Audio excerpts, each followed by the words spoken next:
Subscribe करंतु एबे हम चैनल को और प्रेस करंतु बेल आइकन को जहा द्वारा लेटेस्ट वीडियो नोटिफिकेशन आपण मानकु सर्वप्रथम मिल जिवो। नमस्कार बंधुगण, ओम नमः शिवाय। आपण मानकु आम यूट्यूब चैनल को स्वागत। फ्रेंड्स, आज वीडियो रे आमे आपण मानकु कहिबाकू जाउछु कुंभ राशि रो भाग्य उदय विषय रे। प्रत्येक व्यक्ति यह भाभी थांती कि तार भाग्य उदय केबे हेबो, अर्थात केबे से दिन आसीबो जेबे आमर भाग्यर उदय हेबो आ हमकु ढेर सारा खुशी मिलिबो, सबु खुशी आम पाखक आसीबो, सबु भौतिक जिनिस मध्य आपनको मिलिबो। तो वीडियो को शेष पर्यंत देखंतु। आज वीडियो रे आमे सबु इन्फॉर्मेशन देबु विशेष भाबरे कुंभ राशि पई। ए वीडियो बहुत खास रहइबो। जदि आपण कुंभ राशि चैनल ए नुआ करी आछंती तो चैनल को सब्सक्राइब करंतु, सांगरे नोटिफिकेशन बेल को मध्य ऑन करंतु।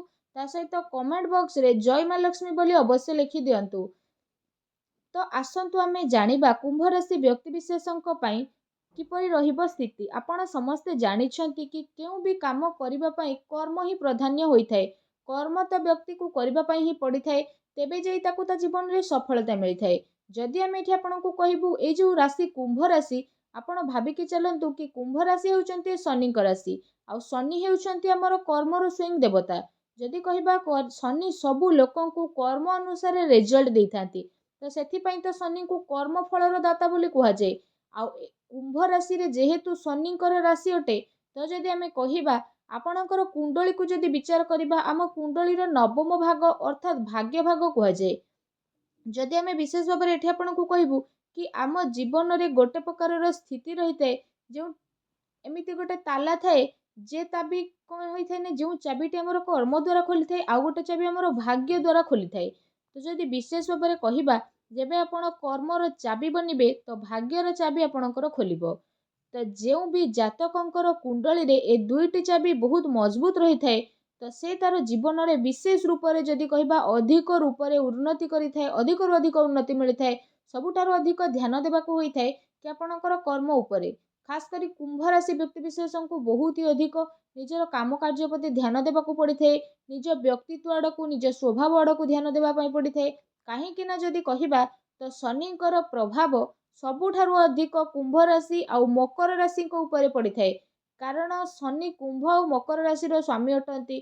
तो शनि बहुत भल रिजल्ट तो देई थांती जदि आपण कर्म करूछंती, आपण ईमानदारी रे सह निजर काम करि चालुछंती, आपण कौनसी भी प्रकार धोखाबाजी करू नाहांती, तो आपणकू तो रिजल्ट सेते अधिक भल देखिबाकू मिलिबो। तो सबुठारु प्रथमे आपणकू जदि कहिबा आपणको आपणको कर्म उपरे ध्यान देबाकू पड़िबो। क्यों भी जिनिस रे आपण पछरे रुहंतु नहीं, आपण बिजनेस करंतु, चाकरी करंतु, दुकानदारी करंतु, जो भी आपण कार्य रे जड़ित थांतु, तो आपण सेथरे लागि कि रुहंतु, सेथरे पछो को आदु जानतु नहीं। तेबे भाग्य आपणकर मजबूत रहिबो। आ किछि जिनिस एमिति आपणकर रहिबो जहा द्वारा आपणकर भाग्य बहुत मजबूत रहिबो, जहा कि कुंडली रे ग्रहंक स्थिति द्वारा विशेष रूप रे देखिबाकू मिलिबो कि कोन भाग क्यों भाग्य द्वारा विशेष भाव में क्यों बयस रे आपणकर किस्मत चमकी थाए। ए कथार आपनको विशेष रूप से ध्यान रखा पड़ो। परिश्रम करंतु, प्रयास करंतु, ता सहित सबु जातकंक तुलन में आप विशेष रूप से उन्नति मध्य करिवे। निजर भाग्य को मजबूत करिवे, निजर किस्मत को मध्य मजबूत आपण करिपारिबे। जदि कहिबा भाग्य उदय हेबा सहित भाग्य को प्रबल करिवार किछि उपाय करिपारिबे, जहा आपणक पई बहुत ही शुभ रहिबो। विशेष रूप से आ उपाय को आपण विशेष रूप से निजर कर्म प्राधान्य मध्य करिपारिबे। ता सहित शनि तो बहुत अधिक रिजल्ट देबे जदि व्यक्ति निजर कार्य उपर फोकस दउची। छोट छोट जिनिस रही जहाँ को जदि आपण बुझी नेबे, तो जीवन में आपको केबे भी किछि जिनिस रे कमी देखिबाकू मिलिबनी। सबुठारु प्रथम जिनिस रे ध्यान यह रखिबार अछि कि आपण निजे निजे को केबे कम नजर करंतु नाही। जे अन्य व्यक्ति करि परिबो सेटा आपण भी मध्य करि परिबे। कारण कुंभ राशि जातक केबे केबे किछि कथा को लेकिन बहुत संकोच हो जाइथांती। आ बहुत ही नकारात्मक होइथाए। कारण कौनसी भी जिनिस को नेगेटिविटी नेबा आपण यह करि परिबे नाही। जदि आपण प्रयास करूछंती तो से सब कार्य आपण करि परिबे जहाँ सामना वाला व्यक्ति करि परिबो। तो निजर संकोच को आपण प्रथमे छाड़ंतु। आ सबु कार्य रे आपनको तो सफलता डेफिनेटली मिलिबो। द्वितीय रे कुंभ राशि रे जो जातक रुहंती से माने सबुठारु अधिक बुद्धिमान राशि रो बोली मना जाए। अर्थात बुद्धि मानक भितर बहुत ही अधिक रही थाए। जदि एमाने तांकर प्रयोग ठीक रूप से करिवे तो कारण मन एमनकर प्राय टाइम रे विचलित थाए। केबे गोटे काम रे मन लागि थाए तो संगे संगे आ गोटे काम रे मध्य मन लगे। तो सेथि पे आपनको फोकस रहिबाकू पड़िबो निजर कार्य प्रति। जे भी कार्य आपण करूछंती तो से कार्य ऊपर आपनको ध्यान मध्य देबाको पड़िबो।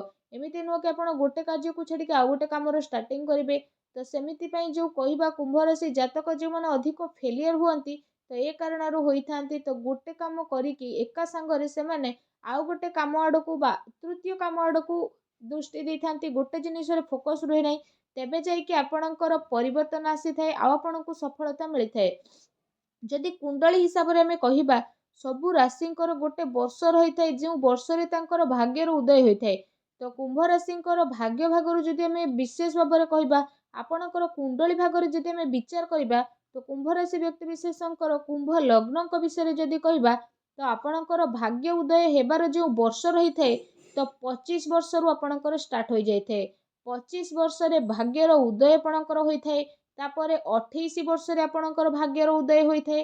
तापरे जदि हमें कहिबा जीवन ए जो वर्ष एथिरे किछि ना किछि उपलब्धि आपनको देखिबाको मिली थाए। एहा परिवर्ते 36 वर्ष रे कुंभ राशि व्यक्ति विशेषकर भाग्यर उदय होई थाए। तापरे 42 वर्ष रे आपणकर भाग्य उदय होई थाए। कुंभ राशि व्यक्ति विशेषकर 42 वर्ष रे विशेष रूप रे भाग्य उदय होई थाए। आउ ए भाग्य उदय रे सही वर्ष जो वर्ष रे आपण आपणकर कैरियर स्टार्टिंग करंती ता सहित आपणकर विवाह मध्ये ए वर्ष रे होई थाए।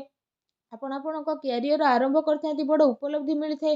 ता सहित ए वर्ष रे आपण निजर घर बनै थांती वाहन किणा किणी मध्ये करिथांती। एहा से टाइम जोंठी आपणकर भाग्य बढ़ी थाए आउ आपनको बहुत अधिक सफलता मिली थाए आउ जीवन रे बड़ परिवर्तन आगको आपण बढ़ंती। एहा सही वर्ष अटे। जदि उपाय विषय में आपनको कहिबु तो उपाय बहुत ही भाग्यशाली होई थाए भाग्य को उदय करबा पई।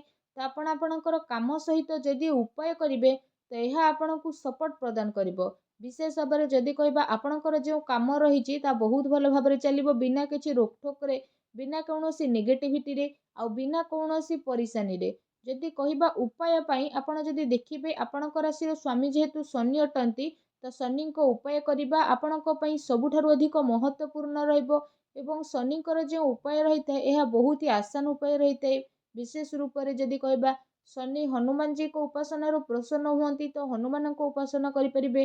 प्रत्येक मंगलवार दिन बा शनिवार दिन आपण हनुमान चालीसा बा सुंदरकांडर पाठ करि परिबे। विशेष रूप रे एहा द्वारा शनिकर जो अशुभ प्रभाव रहबो सेतरे कमी देखिबाको मिलिबो आ शनिकर कृपा आपणक ऊपर सदा सर्वदा बनिकी रहिबो। द्वितीय जो उपाय रहिछि तो एहा विशेष भाव में जदि कहबा छाया दान करिबा अर्थात गरीबंकर सेवा करिबा। जदि कहबा जो माने अपंग अटंती दिव्यांग अटंती जो माने देखि पारंतिनी चली पारंतिनी वृद्ध लोक अटंती तो सेमानकर जेते अधिक आपण सेवा करिवे जेते अधिक सेमानंको आपण महत्व देबे सेते अधिक आपण जीवन रे लाभ कमाइबे। एहा शनिकर सबुठु बड़ उपाय अटे। कारण शनि तांकर जेहेतु स्वामी अटंती शनि से सब लोकंको ऊपर कृपा करती जे से सब लोकंकर सहायता करती। तो यह ए उपाय जहाँ आपणक जीवन में बहुत काम आसीबो आ सब काम रे आपणको शुभ मिलिबो आ शनि का आशीर्वाद मिलिबो। चाहे शनि को 7.5 हो शनि को 2.5 चालू ए सब आपको सफलता मिलिबो। राशि स्वामी को बलवान करंतु ए उपाय आपण निहाती करंतु। वीडियो केमती लागला कमेंट करके जणातु। चैनल नुआ आसले चैनल को सब्सक्राइब करंतु। धन्यवाद।